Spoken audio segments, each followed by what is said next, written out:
العطلة انتهت هسه الدفاتر بيض.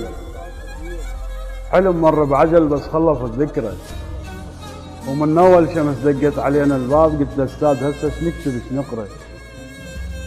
قال اول درس نرسم وطن للناس يتحدى الالم ويكابر بصبره. شلت ايدي بخجل وبخوف قلت له استاذ نقدر هالدرس ما ناخذه نعبره؟ لان كلش صعب ويتعب الرسام ودفاترنا تخلص ما تاخذ صوره. واذا ارسم وطن لازم وطن مذبوح. ترضى ارسم وطن مذبوح من صدره؟ وشكى مني المعلم للمدير هواي يقول له ايش قد عنيد يعاند بزغره. اقول له ارسم وطن لابس ثياب العيد يرسم لي شظايا وجثث متوذره. شو اسمها الخارطه اللي بيها العراقيين؟ يقول لي استاذ اسمها الخارطه الحمراء. عدد لي العراق ايش عنده من جيران؟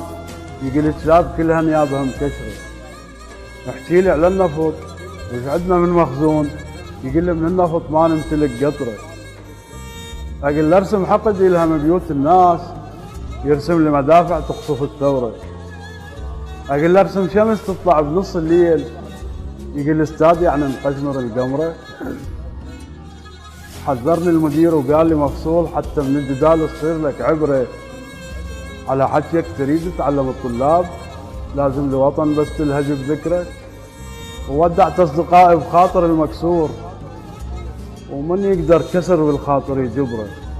لان كل منتصر لو قلب التاريخ يلقى اسم العراق معلق بنصره. يا ابو المعضلات وياك انا احتاريت كل طالعك بكتابك محيره. كل لحظه حرب كل ساعه صوت انذار كل ساعه تنذبح من شيعتك حضره.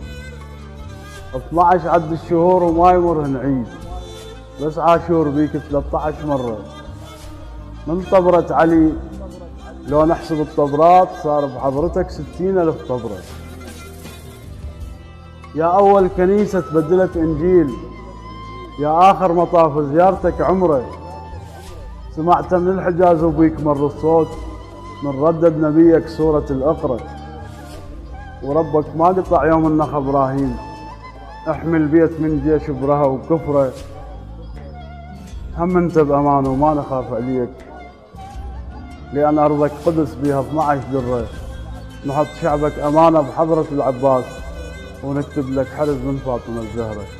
دليني على درسك حتى ظل سهران حتى افرش كتابي على الجمر واقرا. لكن يا عراق الا افتهم معناك واخذ بيك لازم 10 من 10. إذا أنت أبو والوالدين أعزاز ويوصينا الجليل عليهم وبذكره أكيد بحضرتك نزلت بعض آيات اللي يعصي الوطن هم تنحسب كفره. أريدك يا عراق بهيبتك محراب. أريد أنك أصيل وديرتك حرة.